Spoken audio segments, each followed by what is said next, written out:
Tonight I want to speak to you on a topic which I suspect I know more about than most of you, if not all of you.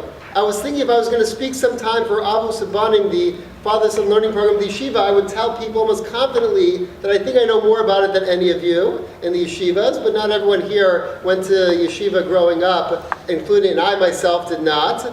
So I'm going to speak to you about wrestling.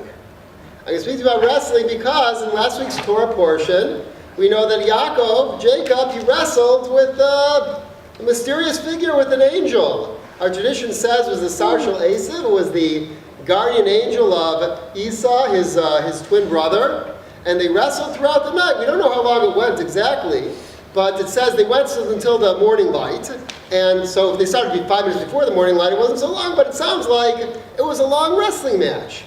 So I was thinking, it's a silly question. I'm going to guess it's not the kind of question that most yeshiva students would ask. Even my own children who wrestle a lot at home, but they probably don't know, or I realize how it goes exactly. Like, how could you wrestle that long? How could you have a wrestling match that lasts for hours and hours? It's just not how wrestling goes.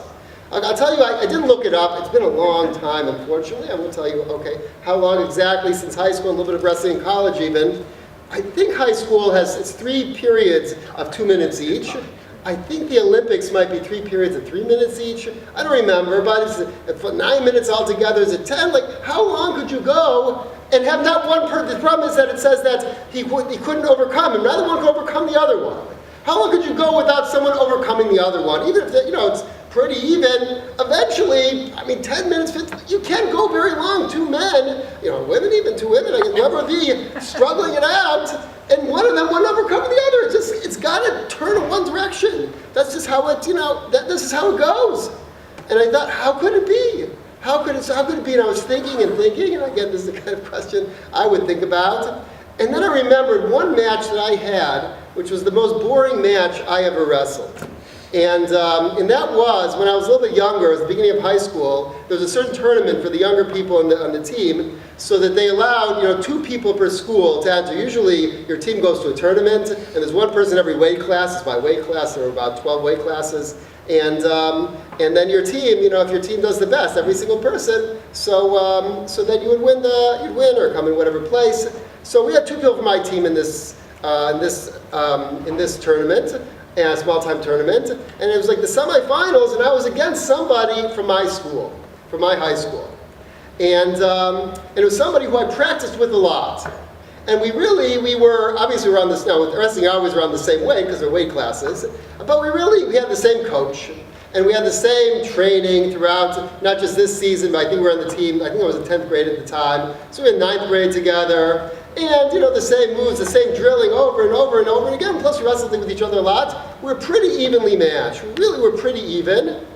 And it was a pretty boring match. There wasn't much that happened. There was, of course, a drop of scoring, and I won't say who won right now, but okay, maybe later. But why was it so boring? Because again, we're pretty evenly matched, so there wasn't much that was going to change. And then I realized, how could it be that 2 people could wrestle and go the whole night for hours and hours, and no one overcomes the other? It is possible, actually. There's one way, and that's if they're perfectly evenly matched. If they're perfectly evenly matched, then one won't overcome the other, as long as they don't give up. If they're not lazy, or they're both evenly matched, even as far as their tenacity, right? Mentally matched, physically matched, skill matched, then one gets a little tired, the other's going to get a little tired because they have the same level of stamina. If they're perfectly evenly matched, a match could really go, and go, and go, and go, and one won't really take dominance over the other. And then I realized, that's exactly the explanation of this part of the Torah. How? Because we're talking about the Yetzer Hara. We're talking about the Esav's guardian angel. We have a tradition that he is the inclination in a person, right, to do wrong, right, to be selfish, right, to be a taker, right. The negative inclination in a person, the negative drive, that's what this angel represented. Now, when God created the negative drive, so God could create a negative drive to be so big and strong, right, no one could stand up against it, right? A hurricane, who could stand against a hurricane? Or God could have made it very weak and easy, and it would have been like nothing to overcome, and it would be like a bunch of robots.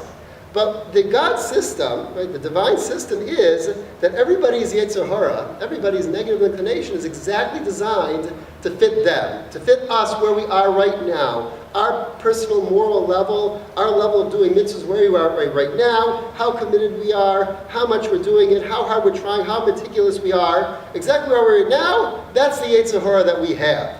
And it's exactly matched to us.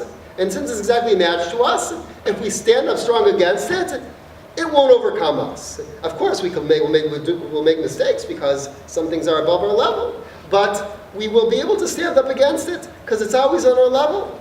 And I realize that that's why also the Torah says that, Esav himself, he represents also this negative inclination. And Esav, the Torah says, is Yaakov's twin, Jacob's twin. The Torah says he's a twin. And that's the idea, that that the challenge that God gives every person is uniquely suited to that person in that level we're on right now. When we get a little bit higher, the challenge will become higher. Get a little bit lower, make some mistakes, the challenge will get a little bit easier until we build ourselves back up. But that's the lesson that I learned. I learned this actually from, came to me Friday night in yeshiva. Rabbi Thaler was speaking in the yeshiva before Maariv, before the evening prayers, and he mentioned the Gemara, mentioned a tractate of the Talmud in Sukkah, where it talks about in the future to come, God will shech the Yetzer Hara. It says that God is going to eliminate the evil inclination. After the Messiah comes, there won't be a need anymore for this moral challenge, which is the purpose of life on earth, right? That we can earn our closeness to coming close to God, right? We can earn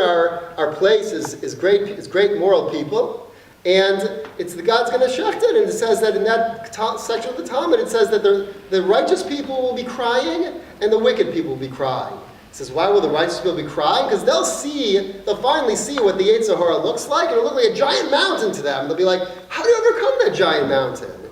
And the wicked people will look at it and they'll be crying because they'll see it look like a strand of a spider web. And they'll be like, how did I not overcome that strand of a spider web? And the explanation is, of course, that every person, the Yetzer Hara, is exactly on their level. Right, so that's my high school wrestling, a little bit of college wrestling insight to share with you tonight. And if you want any other wrestling tips, you can ask my children. They're the most in practice on it, or I can share some of my distant memories with you.